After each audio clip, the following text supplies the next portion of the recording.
It was a dark and stormy night when Sophia and her husband, Jack, arrived at Blackwood Manor. They had inherited the old mansion from Sophia's great-aunt, who had recently passed away. The couple had decided to spend a weekend at the manor to check it out and make some plans for renovations. As they pulled up to the entrance, the grandeur of the mansion took their breath away. The facade was impressive, with high walls, large pillars, and a massive wooden door that creaked as it opened. They were greeted by an old butler named William, who led them to their rooms. The manor was enormous, and it took them a while to explore it.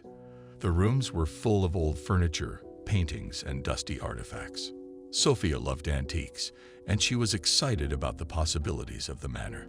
However, Jack was more skeptical, and he couldn't shake off the feeling that something was off about the place.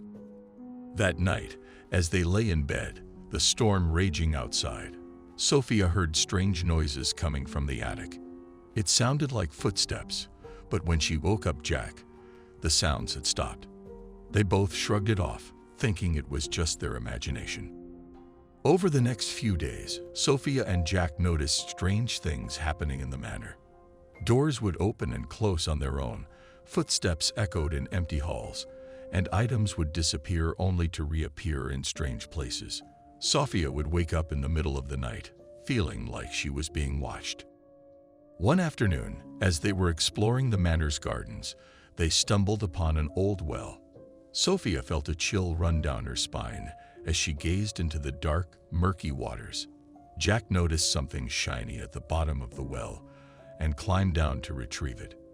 When he reached the bottom, he found a rusted old key. He showed it to Sophia, and they wondered what it could unlock. That night, as they sat in the living room, they heard a strange sound coming from the door. Jack got up to investigate, but when he opened the door, there was no one there. Suddenly, they heard the sound of footsteps coming from upstairs.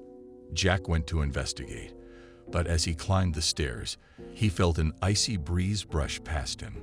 Sophia heard him scream, and when she went to look for him, she found him lying at the foot of the stairs, unconscious. As the days passed, the haunting of Blackwood Manor intensified. Sophia and Jack would wake up in the middle of the night, feeling like something was suffocating them.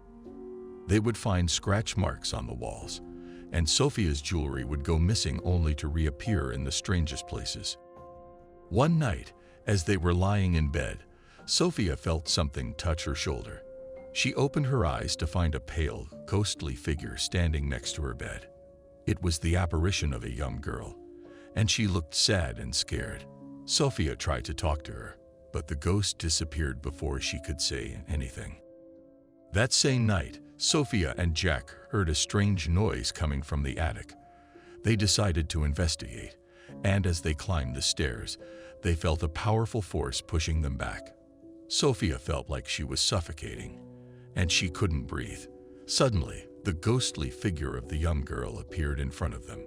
She looked even sadder than before, and she pointed towards a locked door. Jack used the key to unlock the door and stepped inside, only to be greeted by an eerie silence. As he made his way through the darkened hallways, he couldn't shake the feeling that he was being watched. Suddenly, he heard a faint whisper coming from one of the rooms. He cautiously made his way towards the sound, and as he pushed open the door, he was hit with a wave of cold air. In the center of the room stood a ghostly figure, its eyes glowing with an otherworldly light. Jack tried to run, but found himself frozen in place. The figure slowly floated towards him, and as it drew closer, Jack could see that its skin was pale and translucent, like a sheet of ice. The ghostly figure reached out with its icy fingers and touched Jack's forehead, causing him to fall into a trance-like state. As he stood there, unable to move or speak, the figure whispered a message into his mind.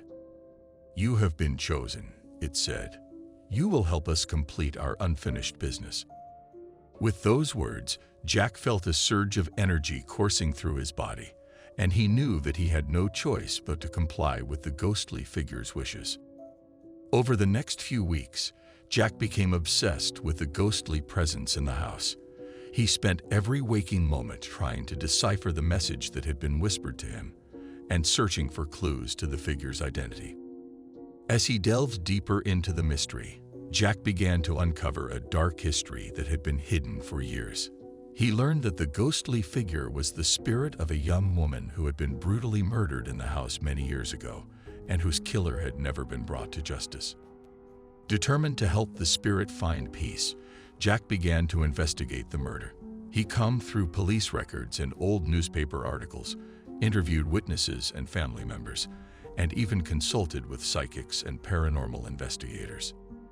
As he worked on the case, strange things began to happen around him. Doors would slam shut, objects would move on their own, and he could hear the sound of footsteps echoing through the empty halls of the house. Despite these unsettling occurrences, Jack was determined to solve the mystery and bring the killer to justice. And finally, after months of tireless work, he uncovered the truth. The killer was the wealthy patriarch of the family who had once owned the house.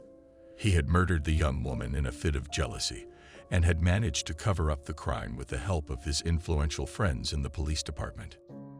With this knowledge in hand, Jack confronted the killer and brought him to justice. And as he watched the spirit of the young woman finally find peace and move on to the afterlife, he knew that he had fulfilled his mission. Over the next few weeks, Jack did his best to forget about the house and move on with his life. But every time he closed his eyes, he saw the ghostly figure of the woman, her eyes filled with malice and hatred. He couldn't shake the feeling that she was following him, watching his every move, and waiting for him to return to the house. One night, as Jack was getting ready for bed, he heard a faint tapping on his window. At first, he thought it was just a branch tapping against the glass, but as the tapping continued, he realized that it was something else entirely. Slowly, he approached the window and peered outside, but all he could see was darkness. Suddenly, the tapping stopped, and he heard a low guttural growl coming from outside. His blood ran cold as he realized that the ghostly presence from the house had followed him home. From that night on, Jack was plagued by terrifying nightmares and unexplained occurrences. He would wake up in the middle of the night, feeling like he was being watched, and he would hear strange noises coming from the shadows. One night, as he lay in bed, he felt something cold and clammy wrap itself around his leg. He tried to kick it off, but it held fast, and he felt a cold breath on the back of his neck. He turned around, but there was no one there, just an empty room filled with shadows. And then he heard a whisper in his ear, a voice that chilled him to the bone. "You shouldn't have left me behind, Jack.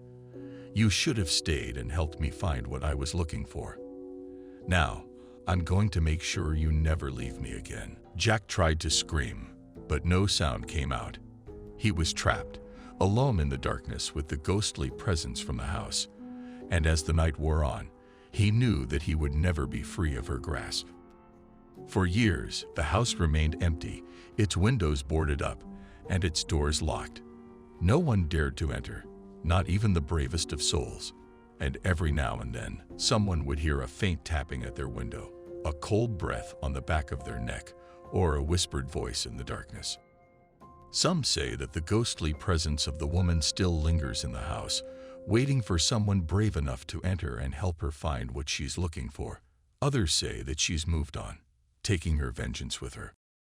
But one thing is for sure, the house on Oak Street will always be known as one of the most haunted houses in the country, a place where the dead still walk and the living dare not tread.